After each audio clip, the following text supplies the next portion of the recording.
Today, we will explore the future of leadership. Where there is a void, energy rushes in to fill it. Welcome to Radiant Genius Podcast. I'm Elsa Mehary, a creative strategist and feminine entrepreneur. Join me and the occasional guest where we will illuminate the path to brilliance in wellness, tech, and business trends. I will be guiding you through the journey of your inner genius to transform you into your most brilliant and badass self. Give yourself permission to live out loud at the brightest level. Welcome to Radiant Genius Podcast. I'm your host, creative strategist, and entrepreneur, Elsa Mehary. Today, we will explore the future of leadership. Where there is a void, energy rushes in to fill it. Today, we're going to be diving into something that will shift the way you show up in the world, how to break free from playing small, and how to expand your consciousness and step into the kind of leadership that the future demands. Have you been holding yourself back? Do you think of yourself as a leader? Are you struggling possibly with the pressure of perfectionism before taking up space? This episode is your wake-up call. The future belongs to those who are willing to be seen, willing to lead, and willing to let go of outdated fears. And of course, you will be in that future. The changes in this country and globally will require that we all take an active role in our future. It's called accountability and responsibility to the human race. What is actually keeping you from expanding? And what does it take to become a leader in this new era? Because leadership looks very different. If you want a bright future, you'll have to put in the work. Because the world is shifting, whatever we were taught, and I'm referring to the talented 10th community here, if you know, we now have a clear understanding that this was meant to keep us passively in place. If you're still playing small, waiting for permission, you're already falling behind. Maybe you were taught that the concept of the just world fallacy or hypothesis, which is basically you get what you deserve, or if you're a good person, good things will happen to you, or if you work hard, you'll be successful. That's the just world fallacy. And also good girl syndrome. And a lot of us were taught and have been operating from this place and not seeing the results that we were expecting to see. And that's why it's time really to shift into a new state of being, and one that looks completely different, and it's not operating from those rules. Either way, we can agree those rules were only meant to work for some people of a certain hue and not for you. So now what will you do? And no one is coming to save us. You must lead your ship into the next port of expansion. The people who will shape the future are the ones willing to expand beyond their limits, break free from outdated systems, and show up fully, unapologetically, and with purpose. So this episode is for those who feel called to step into something bigger, those who know they have a message, a mission, and a legacy to build. In 1985, there was a wildly popular mindset shift training called Landmark Forum, and it's been global since 1991. Over 3 million people have been in this training and become wildly successful because it shifts subconscious beliefs that have a chokehold on most of us. So I was a guest at one of these landmark events and absolutely could not wait to leave. It was so challenging and just, I won't give it away, but it's a very unique experience. And I went about 15 years ago, but later, I would say in the past 5 years, I was invited again to something similar. And this one was called gratitude training. And this was, I would say, the more feminine version. And I actually completed this time. I did the weekend version and I didn't do the whole course. But in that weekend, it gave me a deep insight into the psychology of what allows people to become successful, to become leaders, to really step into the core of their authentic selves. And it has to do with letting go of some of these limiting beliefs, because we all have the ability, but some of us will and won't, depending. Within the landmark teachings or four core subconscious beliefs operating in the background of the average person, and the genius of landmark is that, and other trainings like it, I think there's, besides gratitude, there's another one called momentum, and they're each for, a certain type of cohort. I think different parts of the country, for example, and they, slightly differ.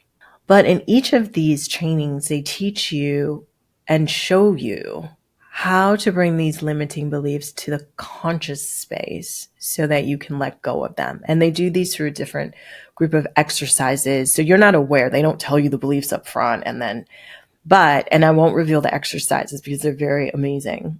And they really work. And it's fun. It's fascinating. So I totally understand why it was successful. But it's not for the average person for sure. It's for someone who wants to really expand.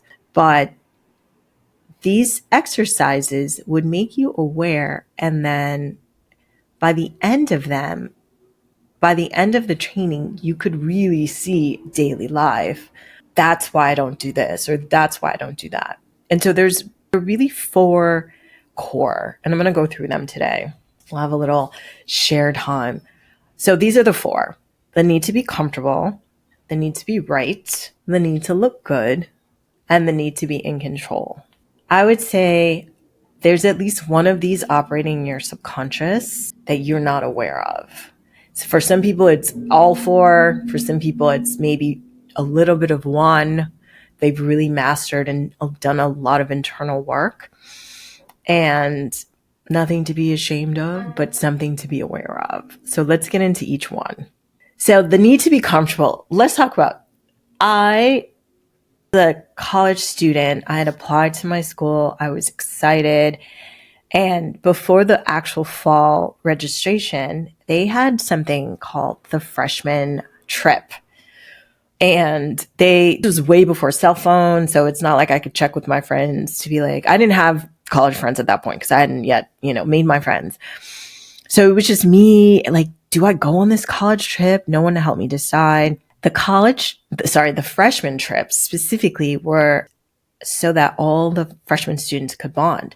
And typically and they were like small groups, and there were different experiences. So one was like hiking through the mountains, and another one was like canoeing through rivers. And everybody was pretty much, you slept in sleeping bags in a tent somewhere. It was all outdoor stuff. I think there were 4 or 5 different ones. And I remember on the phone with the person, like, is there one where I could take a shower? Is there a hotel? Is there like a cab? Like, where can I get clean?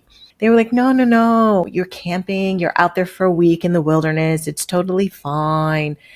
And I was like, it's not going to happen. It is not going to. I was like, there's no situation where I'm going to be dirty willingly for a whole week. Right. So I did not go on the freshman trip. And after surveying all the other Black students, I don't think I met that went on the freshman trip because of showers. I didn't even have to ask them. They were just like, yeah, no, I didn't know. And I just thought either it's cultural, either it's something ingrained. This is a whole deeper issue, but ultimately it was about the need to be comfortable. So one group didn't feel that not showering for a week would make them uncomfortable. And then the other group did. Very interesting. Had a lot to do with expectations of how you could be presented in the world. Black people are not really allowed to be dirty, especially not an Ivy League Black person. Not allowed. The other groups, maybe they wouldn't be judged so harshly. So it's not a big deal. The rugged outdoors it's like, part of their cultural experience. I don't know. I can't say. But I do know, I didn't know not one Black person that went on that freshman trip. And not that I'm proud of it, because it did limit my overall experience. I didn't bond with other white freshmen. I, of course, made friends, but that was something that removed me from that situation, the need to be comfortable. And now I would say that this goes into, who is allowed to not bathe but still be a good person, and who will be judged harshly, I think isn't operating in the background. But if this is something that you are aware of and you can say, you know what, this is not going to keep me from this experience, you can go forward. So moving on to number 2, the need to be right. The ego loves being right. Even if you believe that, it's limiting you. And if you think about what is your current mindset that's blocking you, what is it that you need to be right? So I don't even need to give a story for this one, because this is something I think we all, to a certain degree, especially if you think of yourself as a certain type of thought leader, you've researched, you've thought about, you've gone over these things. You're right. Your perspective is the right perspective. But is it really? And is it important that you let people know? You can believe what you want to believe. Someone else can believe what they want. And everybody can have their own systems. And I feel that when you talk about successful marriages, those people will often say they've let go of the need to be right. And it's more important that the other person feel heard. Those are the marriages that I would say, or agreements within the marriage, will have a better chance of surviving. It's because you're not holding to that needing to be right. Then I'll also say that when you get to a certain age, it's not as important. I think if you believe, 1 + 1 = 4, absolutely. In your reality, that could absolutely be true. And I'm going to conserve my energy. And it definitely is a human need to correct someone. I read somewhere that if you want to get the answer to something, and this is on Reddit, I read this one guy, instead of asking, what's the answer to this? He will post the question and then post the comment that is slightly incorrect, because people love to correct other people. People don't actually want to give just the answer, but they'll correct you if you have the wrong answer. I'm not sure why this is a psychological thing, but it takes a lot of time and energy that can be used for something else. Which brings us to the need to look good. So how many times have you held back because you're afraid of what people would think of you, make prejudgments, which can kind of circle back to the being dirty at camp, but maybe you didn't want to look like a beginner. Maybe you didn't want to be misunderstood. This is, I think, what keeps people from showing up on social media or showing off their gifts or their talents. Recently, I read about a professor who offered any student an A for their final grade if they would dance in front of the class for, I don't remember, 5 minutes. There was only one girl who took him up on the offer. The entire rest of the student class decided they would rather write the essay for the A and the guaranteed A. You were getting that A, even if the dancing was bad, even if you were just swaying, like there was no judgment on the dancing. You were getting that A if you stood up and you did that. Everybody else was like, I would rather write the paper. I would rather minimum 24 hours to research it, write it out, correct it, edit it. I'd rather. And then not be guaranteed of an A than to get up and dance for whatever short amount of time. It wasn't like an hour dance. It was like a few minutes. Fascinating. And it's this deeply ingrained sense of like, I need to look a certain way in front of people. It's really incredible how we restrict ourselves, and maybe subconsciously, you were made fun of for certain thing in your childhood, but you're not even aware now that's operating.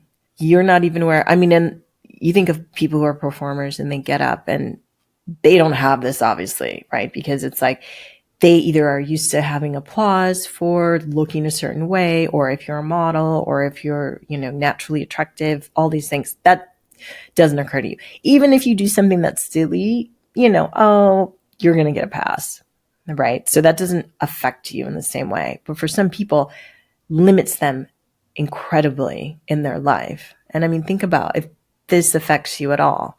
And the last one, the need to be in control. I think, how many control freaks are out there?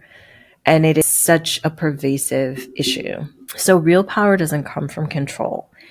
It comes from trusting yourself enough to know that you can move before you have all the answers. You can't control every situation.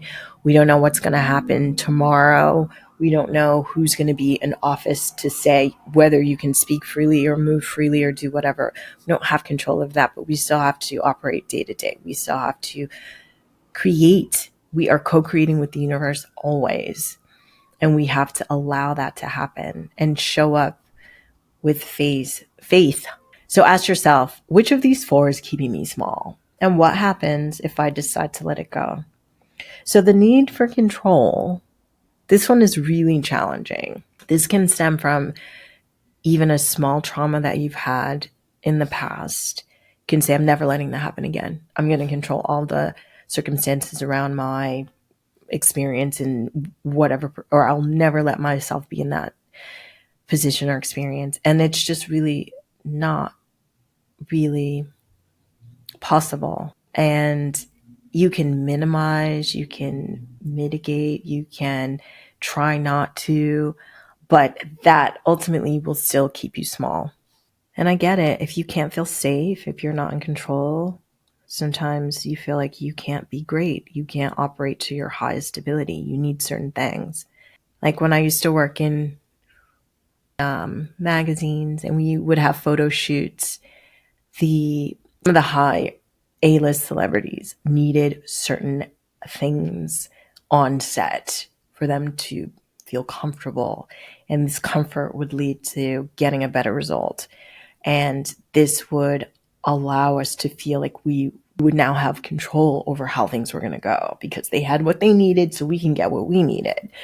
If it was, quiet on set, no one could give them eye contact, like whatever it was, like we did whatever they needed so they can be in control of the situation. And sometimes things were really extreme and a little bit comical as well, but we did it because it ensured that they had that false sense of control over their environment, that they would be comfortable. One time I took a trip to Mexico. I didn't really plan it well. I'm the master planner. If you ever go on a trip with me, it's like there's a digital PDF itinerary that has links to all the possible restaurants per neighborhood. Like, it's amazing. It's color coded. That's definitely going to be a next career. But this trip, I'd been to Mexico City a couple of times and I was like, I just want to go. I know a couple people. I told a couple of people I was going to be there and I was like, let's just see what happens. And I was going to revisit some of the other places. And it was one of the most magical trips. It was like their version of Art Basel. So it was called Zonomaco or Zamaco.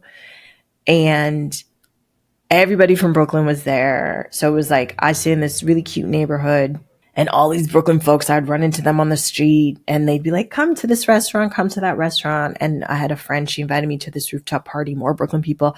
It was just one of these like synchronicitous trips that just kept evolving and if I had an pre-planned itinerary, followed it to the T, never would have had any of that magic.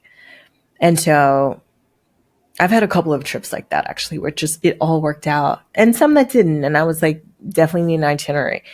But this is to say that letting go of control sometimes, and it's not to say like, don't be organized, don't plan. No one is saying that. But it's saying allow. And where are these four things possibly holding you back, or even one of them can you find? Do I limit myself from going forward and being a leader? And what would leadership look like if I wasn't afraid if I didn't need to pick one of the four? And so because our old leadership model is dying and what it looks like in the future and in the present is really so diverse. And we're no longer in a time where leaders are behind closed doors, making decisions in secrecy, controlling the narratives. Like, you literally you now can get an email from the Library of Congress that will outline all the bills that are being presented. And you can go lobby and you can participate and you can show up as a leader. And we have younger and younger members of government. And you don't even have to be in government to be a leader. You can lead in your authentic life that looks different, that will inspire a whole generation of people. The leaders of the future will not be the ones with the most power. Power will not equal leadership.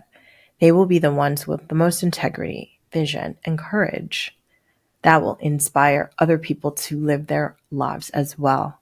Completely different definition.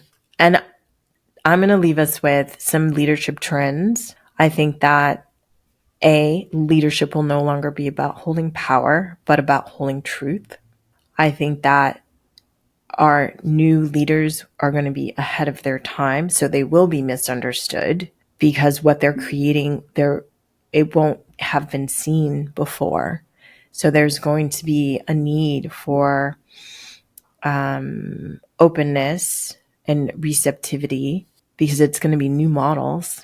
And I think that you won't be able to appeal to everyone. You're going to have to, in your authenticity, attract your audience. And I think that some people and some important voices won't be instantly popular. You won't recognize them instantly as leaders. And that's how leadership is going to look different. There maybe won't be a name for it. It's going to be about planting seeds and letting it grow. And maybe the fruits will not be seen for many years to come or many generations. But ultimately, we're going to need leaders who teach, leaders who are conscious, leaders who are authentic, leaders who embrace imperfection, and leaders who show their growth and evolution so that it can be reflected in others and others can feel they can do the same. So if you're called to be a leader, where do you start? You can start by being a filter, not just a consumer, sharing your voice. You can prioritize human contact over machine productivity, really building communities again. Embrace collaboration over hierarchy. Future leaders are going to create with their audience, not just dictate to their audience. And future leaders will invest in resilience because you're going to be able to or need to adapt. And I think also future leaders are going to be able to do more than just one thing. So as this world is shifting, are you shifting with it? Are you stepping into leadership or are you still waiting? So what is one bold action that you can take today to step into this new space? If you want to work with me to refine what your next expansion looks like, head over to my website and drop me a line. You can email me. We can check out ways we can work together. Thanks for tuning in to this week's episode of Radiant Genius Podcast. Until next time, keep shining, keep creating, and remember, you don't need permission to be brilliant. Thanks for listening, sending soothing calm to your nervous system. Hit subscribe and join me on this feminine-led entrepreneurial journey. The Radiant Genius Podcast, where we discuss all things brilliant.